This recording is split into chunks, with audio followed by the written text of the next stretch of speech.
STAKK Nation, welcome back to the STAKK Crypto channel. It's your boy Brazen and your boy Double O. Today we're going to be talking about the crisis in Russia and the impact of the sanctions. So we're really going to be talking about the impact of all the sanctions that have been flying left and right and what that means for the global economy. Before we jump into it, we would like to please remind everyone, please do not forget to like, share, subscribe. Follow us on our social media platforms, Facebook, Twitter, and Instagram. Our handles are down below. Let's jump right into it then. Double O, how are you feeling today, sir? I wake up every day hoping that we have not gone into a freaking Cold War. That's how I feel right now, man. Yeah, I think we have something worse than that on our hands, man. And navigating this one is going to be a very interesting one. We'd also like to hear your ideas on how you believe you'll be protecting yourself, considering the uncertainty of the future financially, right? Now, one thing I find very interesting is that I believe that this is the very first war that the whole world has gotten to essentially witness up front, right? With social media and how much technology is pushing information across the globe right now. Previously, when you saw wars, you didn't really know. You only saw reports. But I think everyone saw firsthand what is happening. I mean, we had the Iraq war, but that was through the news channels. Now you actually get to see from people on the ground, not from what CNN is telling you or Fox News is telling you. This is from people's cell phone.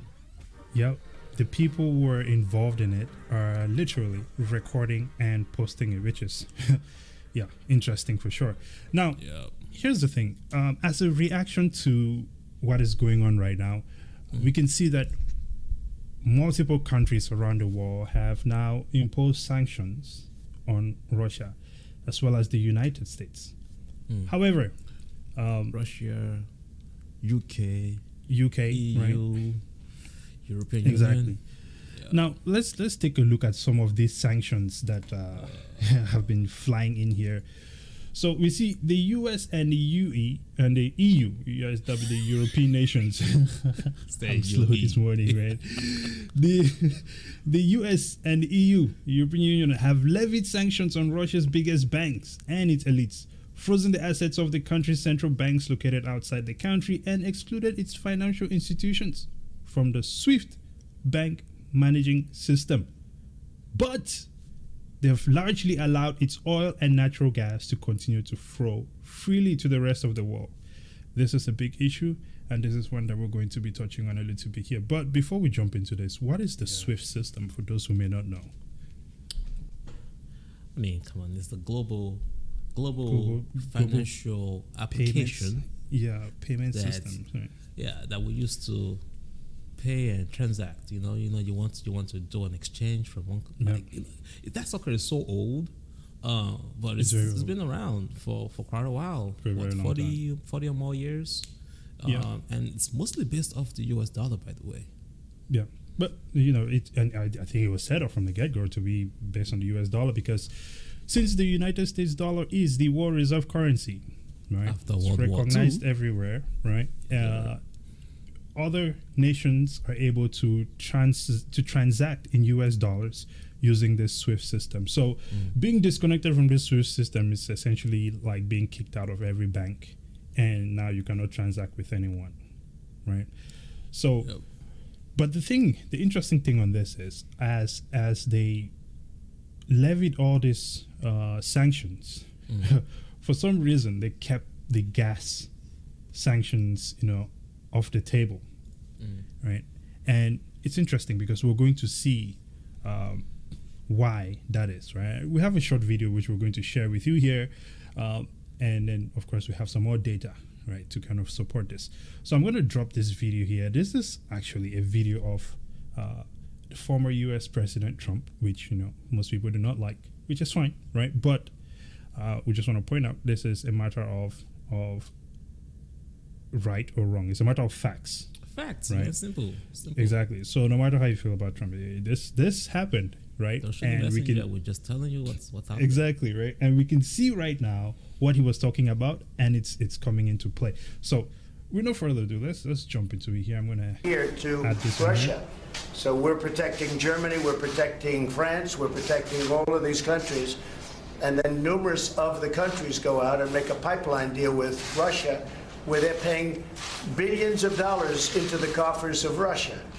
So we're supposed to protect you against Russia, but they're paying billions of dollars to Russia, and I think that's very inappropriate. And the former chancellor of Germany is the head of the pipeline company that's supplying the gas.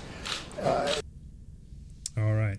We'll leave it there. If you would like to watch the rest of that video, we're going to have the link in the description. What did you think of that, sir? I've been saying several videos that, it's not just EU that is doing it. It's right here in the US. BP has 20% stake in one of the biggest oil companies in Russia. Right. A lot of the American oil and our legislators lobby or accept money from these big companies, oil and gas that have big dealings with Russia. So are we surprised that this is happening now? So sanctions, right? Are these sanctions all just news for the media? Is it really impacting Russia like it's supposed to impact Russia? If oil is still flowing into Russia? Well, we know that Russia itself has been preparing for this. Obviously, this man has been planning. Once you start seeing how things are turning out, you can tell that this man has been planning this thing for years. And right now, the West is unable to effectively sanction him because of their reliance on such a critical resource like energy, right? Yeah. We can see the dependence of France, right, and 27 other European nation countries, and Germany, especially being the highest dependency of gas from Russia. So it's interesting because it seems that if they were to sanction Russia aggressively, ending this energy trade would probably be one of the most effective, but they cannot do that. I mean, this whole sanctions have done is ruble has gone down 20% in just one day. But has it really impacted Russia? I mean, look at the volume of gas supply into Europe. Yeah. I think Russia stands to make a massive profit as long as this gas keeps flowing through, right? So we already know that they've been building their reserves strongly as well. And they have other mitigation plans, which we will jump into as we go on into this video here. So it's very interesting. I think those who have been impacted the most so far have actually been the civilians, right? And this is, when I say the civilians, this is for everyone across the board, really, because for the average Russian civilian, now they have issues with liquidity in the bank, right? There's bank runs going on. Of course, Ukraine is just, they're getting the worst end of the stick here. And then you have other countries like Germany and the US. Even though the US is a net exporter, well, at least they were a net exporter of oil at some point, interestingly, during Trump's administration. I think that with this pullback from Russia, it might become a bit more difficult because the US is also the highest energy consumer in the world. Yeah, we want to talk about Ukraine and Russia. It's not impacting us just yet. It's happening there. Right. I think in a few months or less, it's going to just linger down globally. I think, which goes to the global impact, because it's not just Russians that is going to impact right now because they can't pull their money out of the bank, which we can talk about what they are doing right now to resolve that. But we are about to feel the pain as well. Yeah, a lot of people. Yeah, we're definitely going to feel the pain, and of course, on a global scale, if we look at how this flow of gas delivery is happening right now, you can see the countries that are benefiting or are dependent really on this pipeline from Russia. And there's two things Russia can do. Russia can just keep increasing keep inflating the price of oil, or they can cut it off to all of these countries, which is going to be a very dark day. What do you think are the possibilities of that? Well, Russia needs the oil because that's their survival. That's a survivor bloodline. Right. But they've also started working with China. But China imports oil, so they can get supplies and goods from China, but their oil still needs to go out. So they can either still do, Syria is not big enough for Russian oil. So what will happen though is that if these European countries decide to start saying they don't want Russian oil, how do they survive? It's winter right now. And if they're trying to convert into green energy, how fast can they do it? Which kind of goes into the next diagram that we have here, is that historically we're talking about getting out of oil, right? This is the chart right here, which proves it.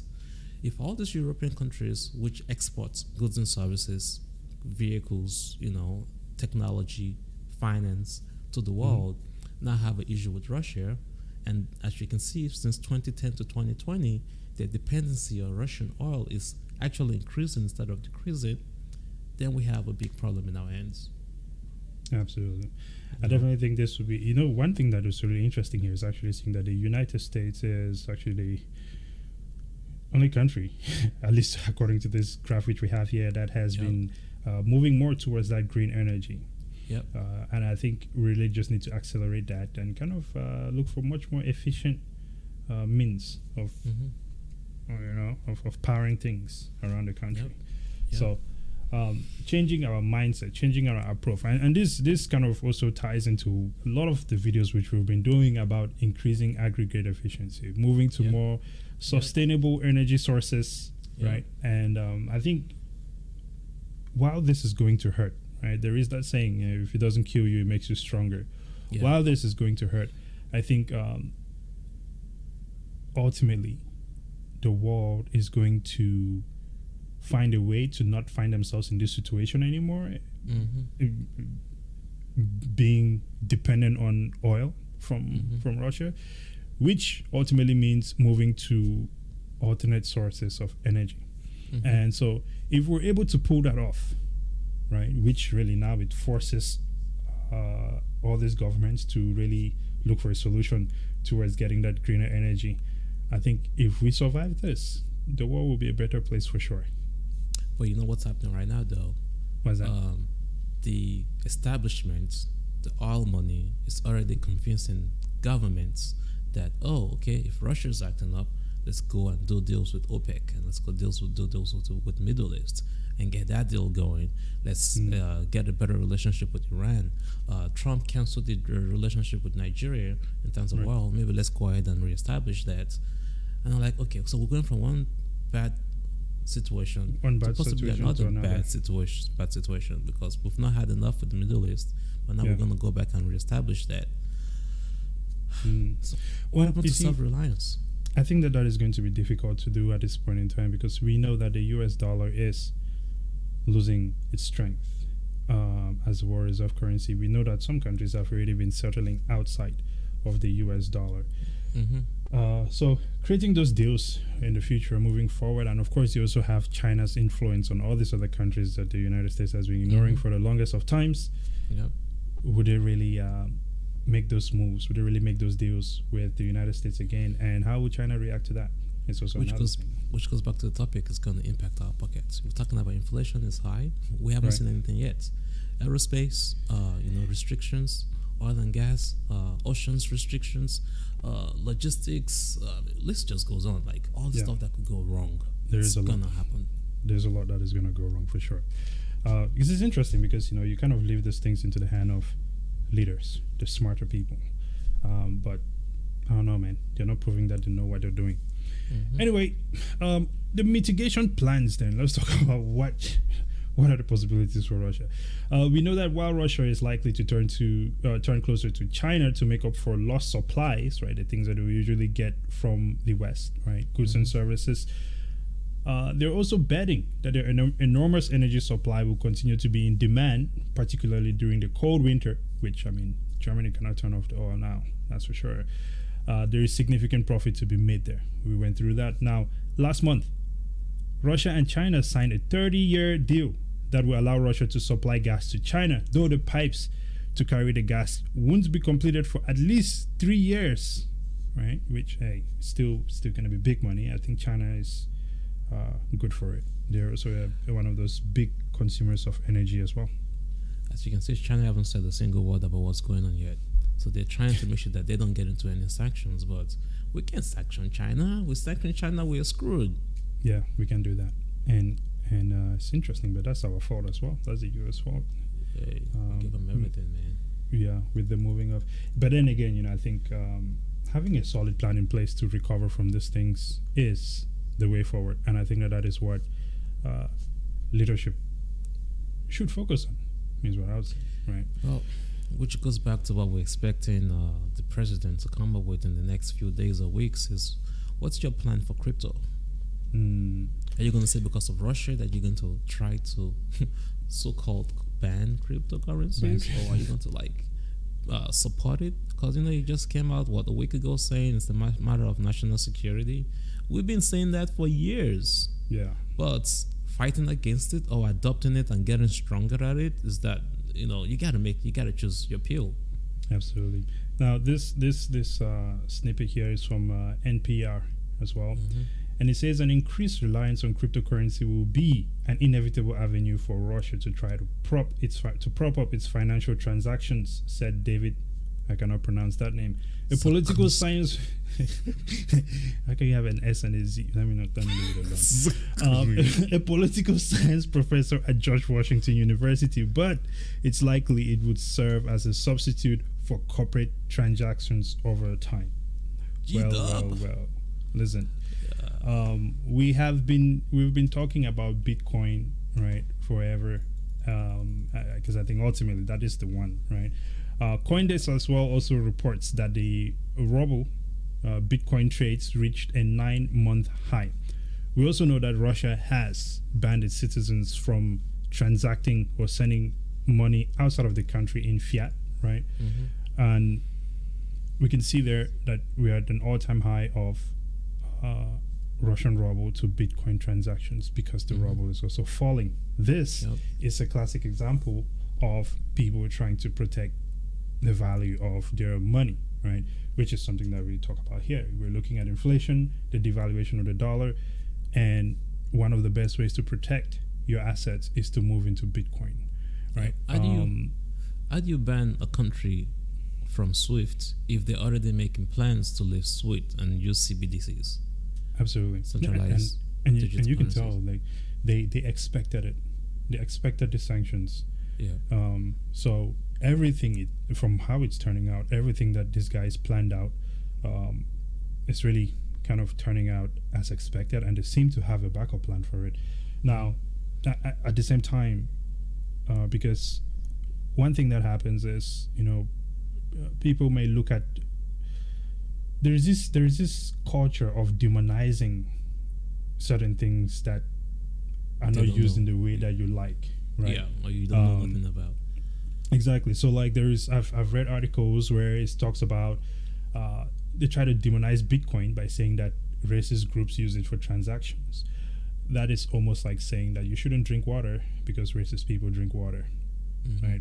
It does not work that way. It's unfortunate, right? The good and the bad will both benefit from Bitcoin, but I think ultimately what Bitcoin also does is that it allows transparency, and it's also censorship resistant, and really gives people that power back to protect their own assets against the same people that may be trying to hurt them, right? So if they devalue the dollar and you're in Bitcoin, well, if the government moves on to Bitcoin, you gain. They cannot devalue Bitcoin because it's a fixed supply.